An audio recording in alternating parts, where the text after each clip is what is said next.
জেনাকারী পুরুষ আর নারীর শাস্তি দেখেছেন স্পেশাল একটা চুলা, জাহান্নামের ভিতরে স্পেশাল একটা চুলা বানিয়েছেন আল্লাহ পাক, যার নিচের দিকটা এরকম প্রশস্ত, মাথাটা চিকন, নিচ থেকে আগুন দাউ দাউ করে জ্বলছে, আর এই আগুনের সাথে সাথে মানুষগুলো লাফিয়ে উঠছে।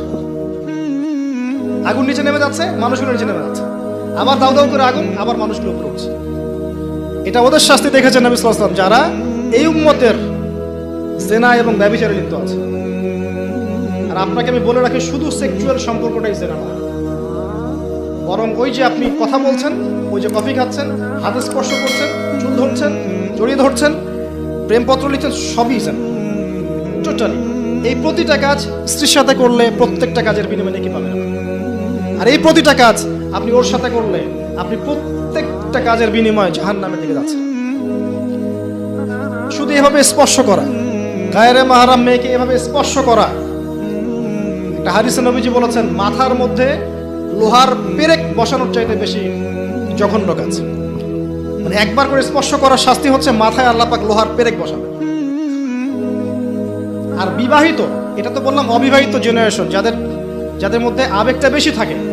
আর যারা বিবাহিত দেখবেন ওদের মধ্যেও বিভিন্ন সিরিয়াল দিয়ে, সিনেমা দিয়ে, মুভি দিয়ে, নাটক দিয়ে পরকীয়ার দিকে উস্কানো হচ্ছে। মনে হচ্ছে পরকীয়া একটা স্বাভাবিক বিষয়। আর এখন ম্যাক্সিমাম পরিবারের মধ্যে পরকীয়া ঢুকে গেছে। দেখবেন স্বামী জানেই না স্ত্রী পরকীয়া করছে, স্ত্রীও জানে না স্বামীর কয়টার সাথে অ্যাফেয়ার। হ্যাঁ, এবং এগুলো করলে কেউ খারাপ বলবে না। আবার এগুলো করলে এবং জেনা করলে কেউ খারাপ বলবে না। খারাপ তখন বলবে যখন আপনি সাহস করে আরেকটা বিয়ে করতে যাবেন। এটা দুনিয়া। এখন আপনি সাহস করে বৈধ একটা বিয়ে করলে মানুষ আপনার দিকে বাঁকা চোখে তাকাবে, চরিত্র খারাপ মনে হয়। কিন্তু বিবাহিত হওয়ার পরেও একটা স্ত্রী নিয়ে আছেন, এদিকে 10টার সাথে পরকীয়া, কোনো সমস্যা নেই।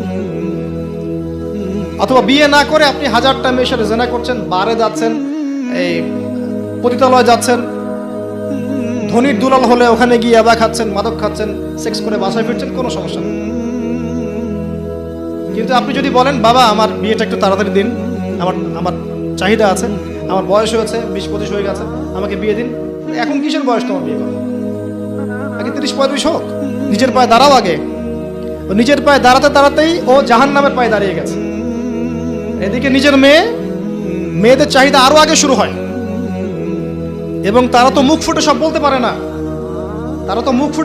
না, বাট তাদের চাহিদা আমার হচ্ছে বেশি আছে। আপনি যেভাবে একটা মেয়েকে দেখে প্রলুব্ধ হন, একটা মেয়েও আপনাকে দেখে প্রলুব্ধ হয়।